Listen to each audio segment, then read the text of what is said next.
that only opened at 3:33.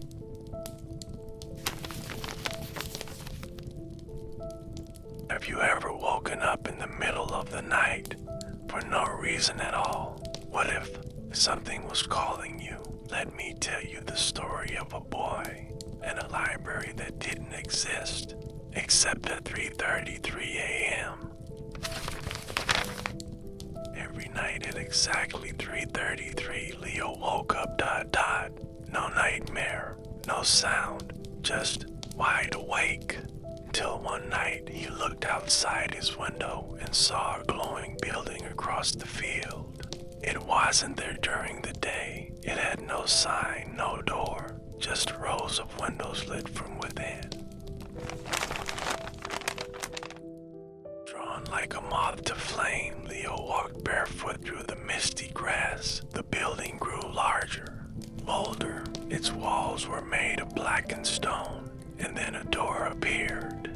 A whisper from nowhere said, "You may read, but never remove." Leo stepped inside. Inside, endless shelves, books without titles, unopened to a page showing a woman in a red dress, exactly what his grandmother wore in an old photo. Another book showed a child crying in a forest. It looked just like Leo as a baby. These weren't stories, they were memories, but not all of them his. In the far back, a section of clocks, all frozen at 3:33. One had a label, Yusuf Demir, 1976. Another, Lena Reese, 1989. Each clock ticked once when Leo passed by. One tick for each soul who once entered and never left.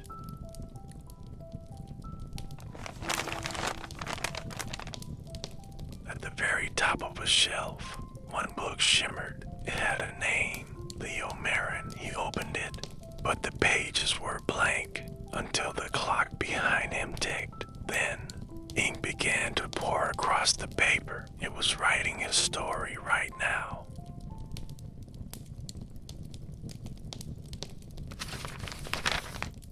Leo ran, but the door was gone. Behind him, whispers. Every soul feeds a story in stories. Hunger forever. Leo never returned home, but at 3:33 every night, a new book appears on a shelf in the library. Sometimes it is your name.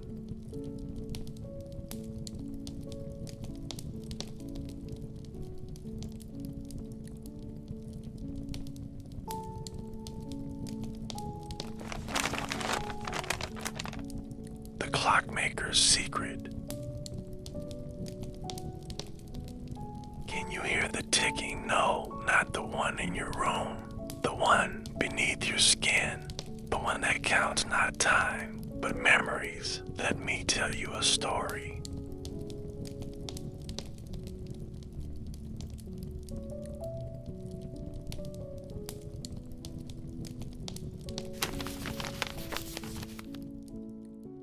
A mist-covered valley surrounded by hills that never cast the same shadow twice. There once stood a village called Noel, but if you search for it now, you won't find it on any map. It was a place untouched by calendars. People lived, but did not age. Children never grew taller. Old clocks never moved, and the sun rose and set at the same place in the sky. Noel had only one rule. Never, ever ask about the clockmaker.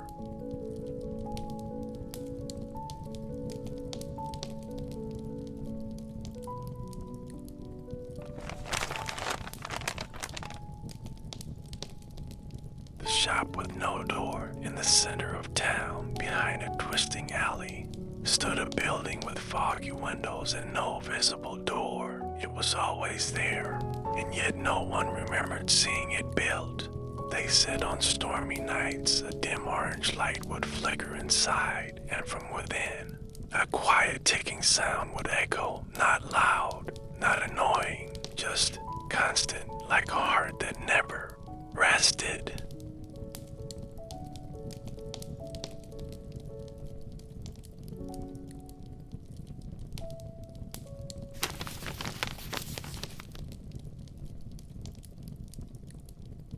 those who tried to peek through the windows forgot what they saw the moment they blinked, and those who dared to speak of it, they'd find notes in their pockets the next day. Time is listening.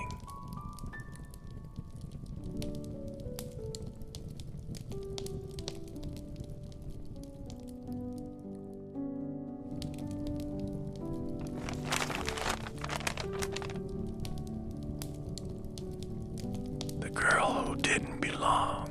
Her name was Elira, a girl with a scarf to bright for the dull tones of Noel. She spoke of trains and towers, of cities with laughter and lights. She wasn't born in Noel, and she never aged either.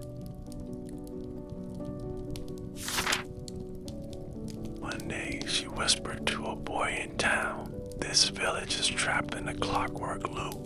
The clockmaker built a cage with time and lost the key inside himself." She said she'd seen him, the clockmaker, only once in a dream. Eyes like glass, hands covered in ink and rust, building a machine that wept when it ticked.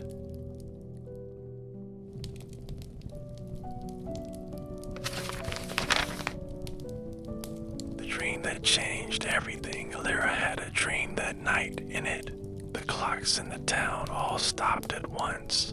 Birds froze mid-flight. Rain hung in the air like beads on a string. And the shop with no door opened inside. She saw a man hunched over a giant timepiece, not measuring minutes but regrets. Each gear turned to memory. Each spring was wound by sorrow.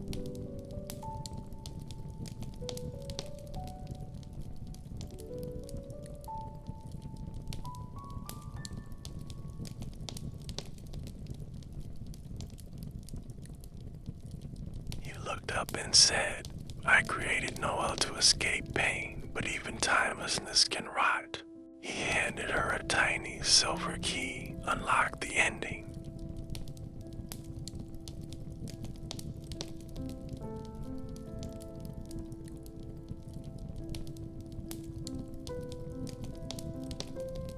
The end of stillness. The next morning, Elira was gone. In her place at the center of town was the key resting on top of the town's largest sundial, which had never cast a shadow before. The people gathered, and for the first time in their lives, the sun moved, birds flew, children laughed, the clocks began to tick, and the building with foggy windows crumbled to dust.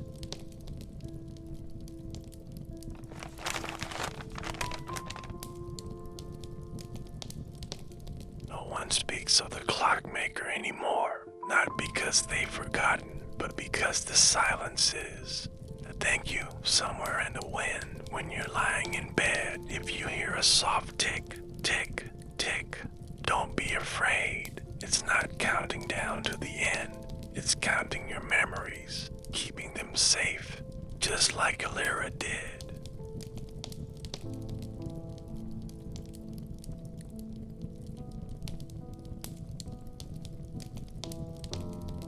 Thank you for spending this quiet moment with me. If this story brought you peace or sparked your curiosity, please consider subscribing. Your support helps me keep whispering stories just like this one. And if you'd like to hear more, turn on the little bell so you'll never miss a secret again. Sleep well, and remember, some stories are best told in a whisper. Good night.